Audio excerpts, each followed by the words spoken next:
মানে মাঝখানে যেখানে গেলে একটা সুন্দর আনন্দ পাওয়া যায়, ওই সঙ্গে যেতে তার খুব ইচ্ছে করে। সংসারে গল্প গুজবের কথা, সংসারে ঝগড়াঝাটির কথা, এই পাড়াতে কার গড়ে কি হলো না হলো, ওগুলো তো আর ভালো লাগে না, ওগুলো আর ভালো লাগে না শুনতে।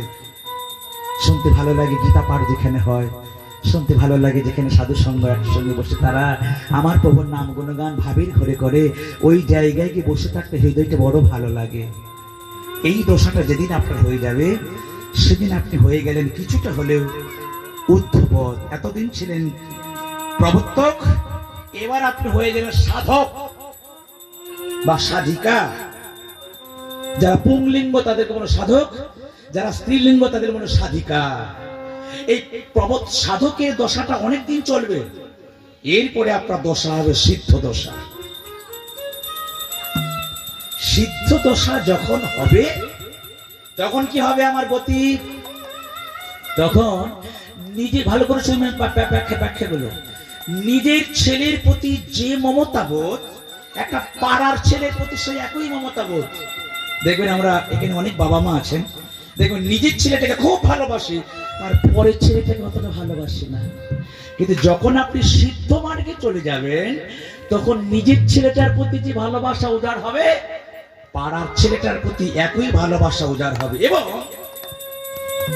ঠাকুর ঘরে গিয়ে ঠাকুরের দরজা খুলে আপনি ঠাকুরের দিকে দাঁড়িয়ে দাঁড়িয়ে অনেকক্ষণ কাঁদবেন, কখনো বা ঠাকুরের দিকে তাকিয়ে কথা বলবেন।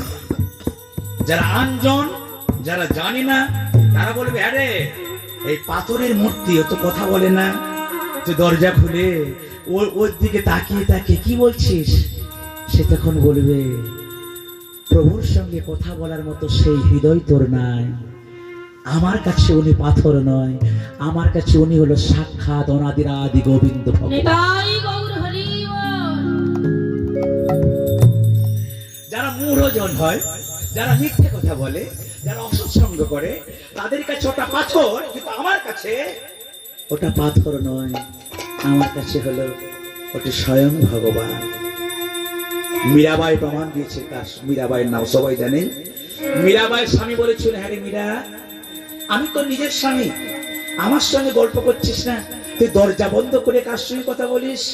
মীরাবাই বলেছিল, স্বামী তুমি হলে আমার দেহস্পতি, কিন্তু আমি যার সঙ্গে কথা বলি সে হল আমার প্রাণপতি।